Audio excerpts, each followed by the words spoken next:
The ocean was dead. Not in the way a battlefield fell silent after the last bullet, not in the way a city burned to embers and left nothing but ghosts. No, this was something else. It was a suffocation, a crushing presence that swallowed sound and light and hope. It started with the black tides. The first to go were the sonar buoys, miles apart, stretching across every major ocean, each one blinking out like stars vanishing from the sky. Then came the disappearances. Ships sent to investigate found nothing but silence, their last transmissions garbled, voices dissolving into static before cutting off. And then the spires emerged. They rose from the depths, vast structures of pulsating flesh and biomechanical horror, their roots sinking deep into the seabed, their alien tendrils corrupting everything they touched. Earth's greatest fleets, the nuclear-powered submarines, the battleships, the carrier groups, vanished in minutes. Nothing remained but wreckage and crimson-black water. The Thalzar had come.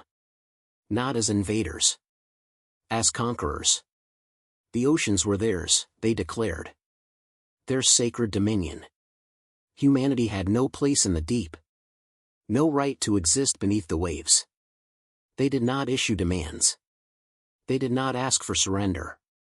They ignored the land entirely, as if humans were nothing but insects, insignificant creatures scurrying on the surface while the true rulers of the planet took their throne.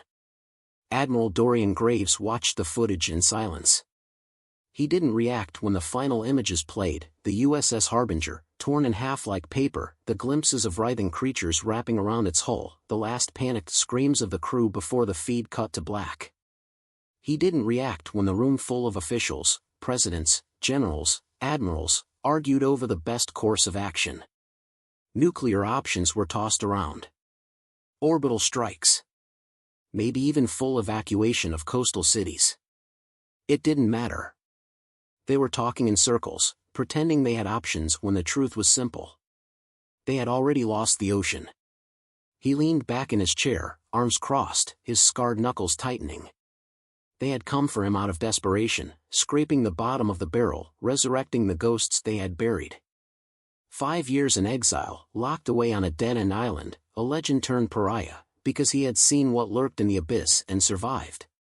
That made him dangerous. That made him someone they didn't want to exist.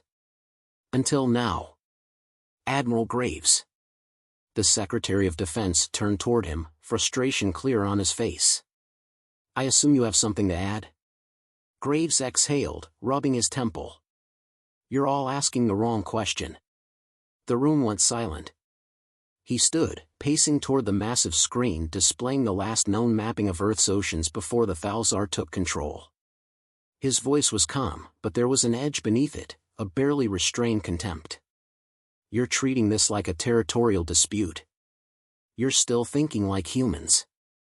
Like the Thalzar are just another empire, another force we can outgun, outthink, outmaneuver. His fingers tapped the screen, pinpointing the deepest trenches, the places where no light had ever touched. That's not what this is. A general scoffed. Then enlighten us, Admiral. Graves turned, his eyes cold. This isn't an invasion. It's a hunting ground. Murmurs. Unease. He continued. The Thalzar aren't conquerors. They're poachers. They came here because they believe this ocean is theirs, but not just because they want the territory. They came because they were drawn here. Another voice, skeptical. Drawn? Graves nodded, voice steady. They don't realize it yet, but they made a mistake. They believe themselves apex predators. They think nothing can challenge them in the deep. He stepped forward, gripping the edge of the table, leaning in. But the ocean is not theirs. And it never was. Silence. Then, a nervous chuckle from one of the analysts. Admiral, with all due respect, are you saying there's something worse down there than the Thalzar? Graves didn't smile. He didn't blink. I'm saying we never truly understood what lives at the bottom of our own world. The murmurs turned into arguments, disbelief rippling through the war room, but Graves ignored it. He had seen what lurked below. He had led Leviathan Division, the Black Ops Deep Sea project tasked with studying the Hadal Rift. He had been there when the abyss opened its eyes. And now, the Falzar had woken it up. Enough. The president's voice cut through the noise. All eyes turned toward her. She studied Graves carefully, then nodded. You have a plan. Graves straightened. I do. Another admiral scoffed. You mean the Abyss Walker program? You can't be serious. That project was scrapped for a reason. It was suicidal. Graves smirked. You have a better option? Silence again. The president leaned forward. Explain it to me. Graves folded his arms. We send a team down. We make contact. We don't negotiate. We don't plead. We offer the abyss a hunt. The room stiffened. The Secretary of Defense shook his head. And what happens when they turn on us? Graves exhaled, rolling his shoulders. They won't. Another scoff. You sound awfully sure. His expression hardened. Because they remember me.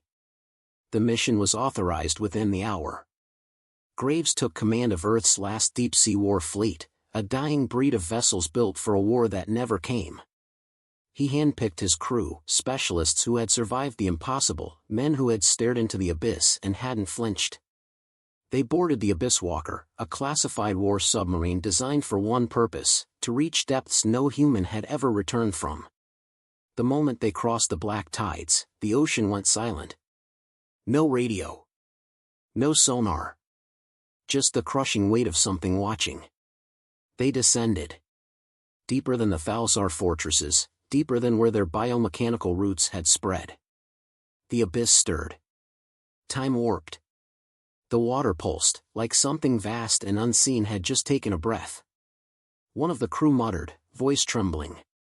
Jesus Christ. Graves stared out into the infinite darkness. His pulse remained steady. Not God, he murmured. Something older. A ping. Deep, resonant. Not sonar. A response. Then, movement. Not the slow, drifting presence of a sea creature. Not the mechanical precision of a Falzar hunter. Something else. Something waiting. The last time he was here, he had been spared. This time, he had come with an offering. And the abyss was listening.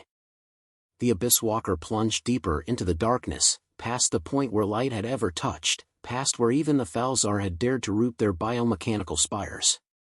The deeper they went, the heavier the silence became, a pressure that didn't just weigh on the hull but on the minds of every man aboard. The ocean was watching. Graves sat in the command chair, fingers gripping the armrests, his eyes locked on the sonar screen that showed nothing but the void. But they weren't alone. The Falzar weren't chasing them yet. They didn't need to. They had left sentinels in the deep, biomechanical constructs that pulsed like living organisms, waiting, listening. The crew worked in tense silence, scanning every inch of the abyss, waiting for the inevitable. The first attack came without warning. A deafening thud shook the Abyss Walker, metal groaning as something massive slammed into them from the dark. Klaxons blared, the control room exploding into motion as hands flew over controls, stabilizing the vessel before it could spiral. Then came the sound, a deep, resonant hum that vibrated through the hull, not mechanical, not human. Alien. Something was testing them. Graves felt the tension coil in his gut. Hold course, he ordered, voice steady. They're not trying to kill us. They're trying to scare us off. A moment of silence. Then another impact. Harder. The lights flickered. A shadow passed over them, vast and shapeless, blocking what little residual light existed at this depth. Then the sonar came alive. Not one. Not two. A dozen heat signatures, circling like predators, their movements precise. The Falzar had unleashed something onto the trench, hunters designed for the depths, creatures that moved through water like ghosts. The crew braced, hands tightening on weapons, knowing that if one breached the hull, it was over. A third impact. The metal screamed. A crack spiderwebbed across one of the viewports. Graves exhaled, forcing his pulse to steady. Fire a pulse. The order was met with hesitation. The pulse was a risk, an active sonar that would reveal their exact location, but it was their only chance to see. The crew followed his command. A pulse rippled outward. The screen came alive. And the things hunting them weren't Thalzar. The abyss had answered. Shapes too large, too wrong, too ancient loomed in the dark. They dwarfed even the Thalzar constructs, their bodies twisting in ways that defied understanding. The hunters that had been stalking the Abyss Walker? They weren't attacking anymore. They were fleeing. One of the crew swore under his breath. Jesus, what the hell are we looking at? Graves already knew. Not hell, he murmured. Worse. Another pulse. The outlines of leviathans moved in the blackness, their bodies like shadows given form, eyes that burned with an intelligence not meant for human comprehension. They weren't attacking. Not yet. They were waiting. The silence stretched. Then the ocean shifted. A sound reverberated through the water, not mechanical, not biological, something deeper. A resonance. A response. And then, the lights failed. The Abyss Walker went blind. Something was here. A voice broke the silence, strained with panic. We have movement, fast, closing in. The impact sent them spinning, alarms wailing, the crew barely able to hold on as the sub was dragged downward at impossible speeds. They weren't sinking. They were being pulled. The pressure rose. The abyss wasn't waiting anymore. It had decided to take them. Graves clenched his jaw.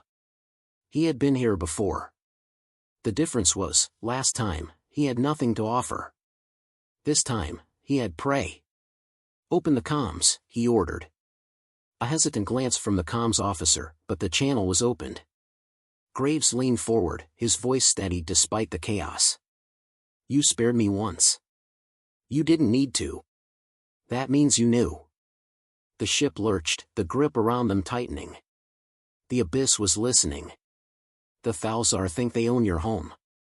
They think they rule the deep. A shudder ran through the hull. The ocean breathed. I'm not here to beg. I'm here to offer you a hunt. Silence. The ship steadied. The pressure eased. And then, the Thalzar arrived. The abyss reacted first.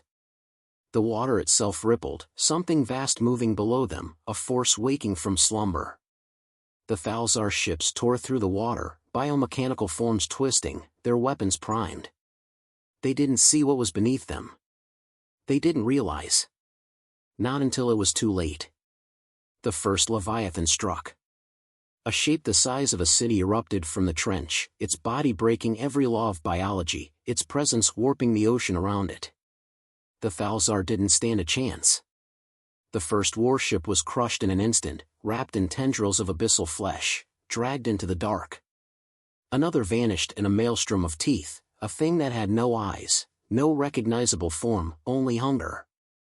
The Thalzar fleet turned their weapons on the true rulers of the deep, but it was already over. The abyss had been patient. It had been waiting for something to challenge it. Now, it fed. Graves watched in silence as the Thalzar were ripped apart, their arrogance crushed under the weight of something they had never considered. They were not the apex predators of this world. They had never been. The crew sat in stunned silence, watching as the ocean became a graveyard.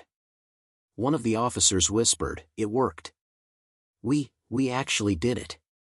Graves exhaled slowly. Not yet.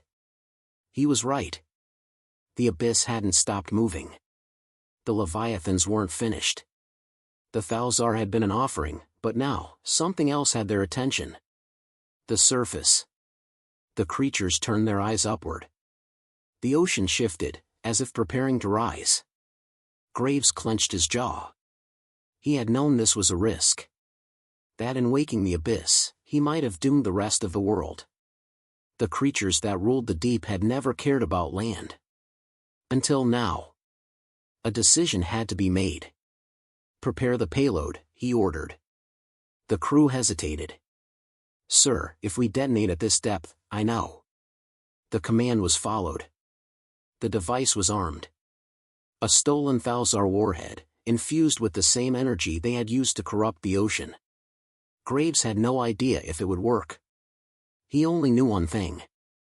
The abyss had to go back to sleep. He took one last breath. Then he hit the trigger. The ocean exploded. The trench collapsed. The world went white.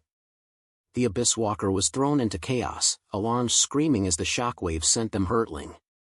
The last thing Graves saw before everything went dark was the abyss, writhing, roaring, resisting. Then, silence. The darkness swallowed them whole. Darkness. Pressure. Silence. The Abyss Walker drifted, its hull battered, its systems flickering, the warhead's detonation having sent it spiraling through the trench. Graves regained consciousness to the muffled groans of metal, the weight of the abyss pressing in from all sides. The emergency lights flickered weakly, painting the command room in a dim red glow. He could hear the crew stirring, coughing, groaning. He forced himself to sit up, head throbbing, vision swimming. The control panels were fried.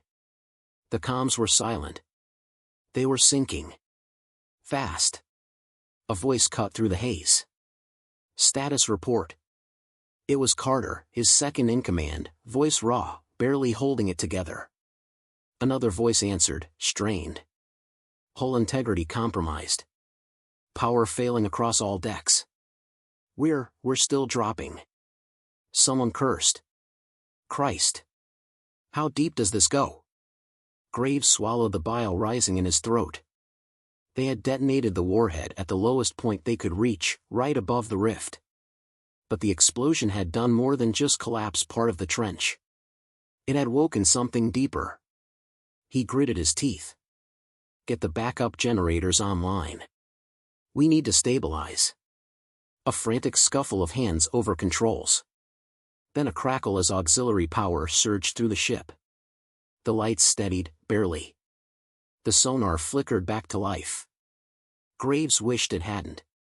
Shapes. Hundreds of them. They moved beneath the ship, circling like predators, their sheer size beyond comprehension. Some swam through the water as if it were air, others shifted in and out of focus, their very presence bending reality itself. The abyss had never been just one thing. It had always been many. And now, it was fully awake. A voice came, hollow with dread. Sir, we didn't stop it. We just pissed it off. Another screen flickered. External cameras, half of them dead, but the ones that worked showed enough. The abyssal leviathans were ascending. Not just towards the Abyss Walker. Towards the surface. The detonation hadn't sealed them away. It had given them a reason to rise. Graves took a slow breath. There was no stopping it now. The Thalzar were gone. The war in the deep was over. But the cost of that war had been a broken seal. He turned to the crew, their faces pale, eyes flicking between him and the screens. They were waiting for him to give an order. To tell them they had a chance. He had none to give. Weapon status? Carter hesitated before shaking his head. Depleted. The warhead was our last shot. Communications? Dead. Navigation? Barely functioning. We're locked in a freefall unless we can reroute power. Graves exhaled, forcing his mind to clear. Options. What options were left? They could try surfacing. Risk breaching at full speed, hope they broke through before the abyss turned its attention back on them. But that was a death sentence. The moment they rose, they would be hunted. They could stay. Sink deeper. Maybe find a way to bargain. But the abyss wasn't in the business of deals. It had taken what it wanted. And now, it wanted more. Another voice, shaking. If they break the surface, sir, there's nothing left to stop them. Graves knew. He had always known this was a possibility. The ocean had never belonged to humanity. It had been a prison. A prison they had just broken open. He leaned over the console, staring at the readings, the seismic activity increasing. The creatures were moving faster now, their hunger growing. They had been trapped for millennia. And now, the world above was within reach. Graves clenched his fists. We can't stop them. Silence. But we can still make them hesitate. The crew waited. Carter's brow furrowed. Sir? Graves turned. Set the core to overload. The reaction was immediate. Are you insane? That'll kill us. Graves didn't waver. If they think we're another meal, they'll take their time. If they think we're a threat, they'll pause. The words hung in the air. A pause was all they needed.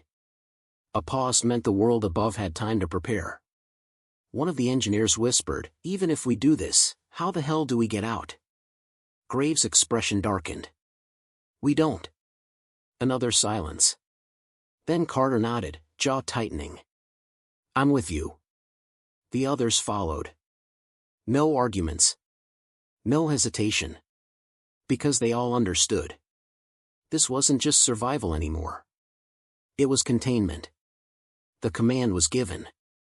Hands flew over controls, overrides inputted. The Abyss Walker's reactor surged, power climbing past safety limits. Warnings blared. The ship trembled. The Abyss noticed. The sonar screamed as the Leviathans reacted, their movement slowing, circling, their primal instincts telling them something was wrong. They weren't facing prey anymore. They were facing something that could hurt them. It wasn't enough. They needed more. Graves turned to the comms officer. Boost whatever's left of our signal. Broadcast wide. To what frequency? All of them. The systems crackled. Then his voice rang out, cutting through the deep, through static, through the impossible. This is Admiral Dorian Graves of the Abyss Walker. His tone was steady. Not pleading. Not afraid. Commanding. You think you own these waters. You think you've taken our home. But you don't understand where you stand. This ocean does not belong to you. The hull shuddered as one of the creatures drew closer. Listening. You woke something older than yourselves. Something that remembers what you really are. And I promise you, a beat. A breath. It is still hungry. The Abyss screamed. The sonar erupted with chaos, seismic waves exploding outward as the creatures reeled back. The ship lurched, the pressure outside shifting. They had made the Abyss hesitate. Carter's voice cut through. Reactor at critical.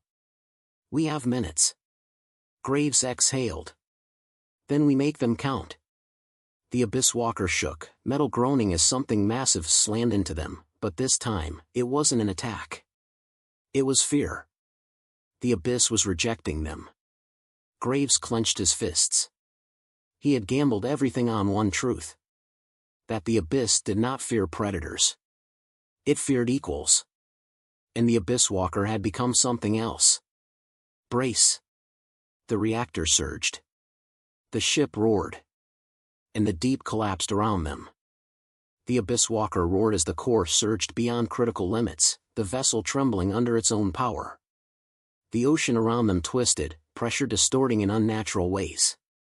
The abyssal creatures hesitated, their colossal forms shifting in agitation, their instincts battling against millennia of dominance. They had never encountered something like this. Something that did not submit. Something that challenged them. Graves kept his stance firm as the ship rattled violently, alarms shrieking in protest. The crew worked frantically, securing systems, locking in the final sequences, but they all knew the truth. There was no surviving this. Not in the way they had hoped. Carter wiped the sweat from his brow, voice tight with urgency. Core breach in 3 minutes. We're still locked in descent, no propulsion left to stabilize. Graves barely acknowledged the words. His focus was on the sonar, the abyssal titans still circling, still testing. He could feel it, the shift, the hesitation. They were watching. Waiting for weakness. They had never encountered prey that fought back like this. Never encountered something that was willing to die just to hurt them. That alone made them uncertain. And uncertainty could be exploited. He turned to the crew, his voice steady despite the chaos. We're out of options. This ship is done. But we are not. We give the abyss something to remember, something to fear, and then we find a way out. Carter's eyes narrowed. Escape? We just wired this thing to blow. Graves didn't waver. We don't need the whole ship. We just need one compartment. We detach the command module, use whatever power we have left to ride the detonation shockwave up. A tense silence. It was madness. A reckless, impossible maneuver. And yet, not a single voice protested. Not because they believed it would work, but because they trusted him. Prep the module, he ordered. Hands moved, controls flickered, emergency overrides engaged. The Abyss Walker's mainframe groaned as separation protocols initiated, the reinforced command deck sealing itself off from the rest of the vessel. 2 minutes. The Abyss shuddered. The creatures felt the shift. They could sense something unnatural was about to happen. They had lived in the dark for eons, untouched, unchallenged, and now their domain was being defiled. One of the Titans moved closer, its immense shadow swallowing the Abyss Walker, tendrils unfurling, wrapping around the ship's frame. The crew froze. No one spoke. No one breathed. Graves narrowed his eyes. They're trying to stop us. Carter clenched his jaw. They learn fast. Graves stepped forward, fingers tightening into fists. The whole ship vibrated as the abyssal creature squeezed, testing, threatening. It could crush them in an instant. Destroy them before they could complete their final act of defiance. But that wasn't what it wanted. It wanted them to submit. Graves exhaled. Open comms. The comms officer hesitated. Sir. Do it. A second later, the channel was live, broadcasting into the deep, into the darkness where only the abyss could hear. Graves stepped toward the console, voice cold, unwavering. You think you've won. That the ocean belongs to you. That you can decide what lives and what dies. The ship groaned under the tightening grip. The abyss responded not with words, but with pressure. Graves didn't flinch. You made a mistake. Silence. The abyss listened. You thought we were just another species to be erased. Another weak thing to be swallowed by the dark. But we are not weak. And we are not prey. The ship trembled, metal screaming. But the creature did not crush them. It waited. Graves pressed on. We were never meant to rule the ocean. But neither were you. You don't own the deep. You are trapped in it. You are nothing but prisoners of your own hunger. A pulse rippled through the water. A reaction. Acknowledgement. You call yourselves gods. I say you're just beasts too afraid to leave your cage. The abyss shuddered. 1 minute. Graves exhaled slowly, watching the sonar, watching the movement shift, the uncertainty grow. He had said enough. It was time. He turned, voice sharp. Fire maneuvering thrusters, blow the locks, detach the module, now. The order was obeyed instantly. Explosive bolts detonated, severing the command deck from the Abyss Walker's main frame. The separation was violent, the module kicking back as pressure equalized. The Leviathan's grip failed, its confusion giving them the fraction of a second they needed. 30 seconds. The core reached its peak. The ship shook apart. The abyss reeled back. The reactor went critical. And then, the ocean became fire. The Abyss Walker erupted, a supernova in the deep, an explosion so vast that it tore open the trench, sending a shockwave that ripped through the abyssal titans, sending them reeling, screaming into the void. The force of the blast hurled the command module upward, the remains of the ship obliterated, light engulfing the darkness for the first time in eternity. The world above saw it. The surface saw the abyss burn. And the creatures of the deep learned something that day. They were not the only monsters in the dark. The command module rocketed toward the surface, gravity and chaos battling for control. Systems fried. Hull integrity critical. They were out of time. Carter's voice was hoarse, filled with something between exhilaration and terror. We did it. The module breached. For the first time in hours, the sky was above them. The ocean roared as the fire beneath surged outward, but the abyss was gone. The war beneath the waves was over. And humanity had won. The ocean swallowed them whole as the command module rocketed upward, a battered shell riding the shockwave of its own destruction. The explosion had carved a scar through the abyss, fire and light splitting the darkness apart, sending ripples of devastation through the water. The leviathans reeled, their forms contorting, screeching, recoiling into the void. For the first time in millennia, they had felt pain. The balance had shifted. Humanity had reminded them what it meant to fear. The module spun violently, alarms wailing, pressure alarms flashing as the hull strained against the force of ascent. Carter's hands flew over the controls, cursing under his breath. We're coming up too fast, stabilizers are shot, we won't hold together. Graves braced against the panel, his voice steady despite the chaos. Ride it. We can't stop now. The heat shield screamed, the exterior plating barely holding as the last remnants of the explosion pushed them beyond safe limits. The surface was so close. The weight of the abyss was lifting, but something in the pit of his stomach told him they weren't free yet. Sonar flickered. Static pulsed. And then, movement. The abyss had not let them go. One of the leviathans, the largest yet, was following them. Rising through the flames, tearing through the wreckage, its massive form coiling, stretching, faster than anything that size had the right to be. It had learned something new, rage. The others had fled, but this one had not. It had made a choice. If it could not reclaim the depths, it would claim the surface. Carter's breath hitched. It's Jesus Christ, it's coming up with us. Graves barely reacted, his mind already calculating. They had seconds before it reached them. If it breached first, it would emerge into the world above with nothing in its way, a creature never meant to be seen by the light of the sun. Humanity had won the battle in the depths, but this thing would make sure they still lost the war. Another alarm. Hull temperature rising. The module wouldn't hold. The crew knew it too. They had gotten this far, only to become prey in the final moment. Graves exhaled slowly, then locked eyes with Carter. Full emergency propulsion. Burn everything. Carter hesitated for half a second. That'll fry every system we have left. Graves didn't blink. Then we burn. Everything. Carter obeyed. Thrusters ignited, the last reserves of power unleashed in a single desperate push. The module lurched, tearing ahead, accelerating beyond the limits of safety. The abyss shrieked behind them. It was not letting them leave. A flash on the sonar. The Leviathan opened its jaws. Graves reacted before thought, his instincts kicking in.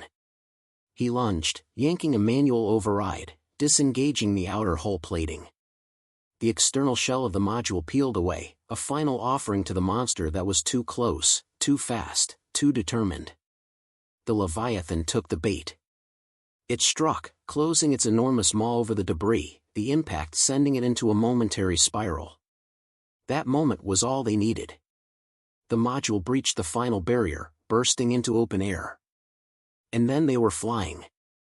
The ocean vomited them out, a broken capsule flung skyward, flames and steam trailing in its wake. The abyss roared below, an ancient thing howling as its last grip on them failed. The weight of the deep collapsed inward, the remains of the war burning beneath the waves. But the Leviathan had not stopped. The surface erupted again as the beast breached after them. It followed them into the sky, its impossible body twisting as it rose higher, higher. Then gravity took hold. The crew barely had time to register it, barely had time to process what they were seeing, before the impossible creature, a thing that had only ever known the abyss, saw the sun for the first time. And it burned. The atmosphere did not welcome it. The light did not accept it. It was a being of the trench, of endless dark, and it had gone too far. Its body ruptured. The air ripped it apart. The pressure difference between the ocean and the sky was a force beyond reckoning, and the Leviathan, the last survivor of the abyss, was not built for it. It twisted in agony, roaring one final time before it collapsed inward, torn apart by its own mass. The ocean took it back. And then, all was silent. The module crashed hard, skipping across the waves before slamming into the sea like a stone. Metal groaned, half of the systems were dead, but they were alive. Graves coughed, vision swimming, the taste of salt in his mouth as he forced himself upright. The crew was breathing. The sky was above them. They had made it. Carter exhaled, dazed. We're alive. Graves leaned back, letting his head rest against the cracked panel behind him. The war was over. The Thalzar were gone. The abyss had been wounded. The surface was safe. For now. A static burst. Then a voice, sharp and urgent through what remained of the comms. Abyss Walker, this is command. Do you copy? Do you copy? Graves let out a breath that felt like it had been held for centuries. This is Graves. Silence on the other end. Then a shaky voice, disbelieving. Sir, welcome back. He let his eyes close for a moment, the exhaustion settling into his bones. Yeah. A pause. A slow exhale. Feels good to be home.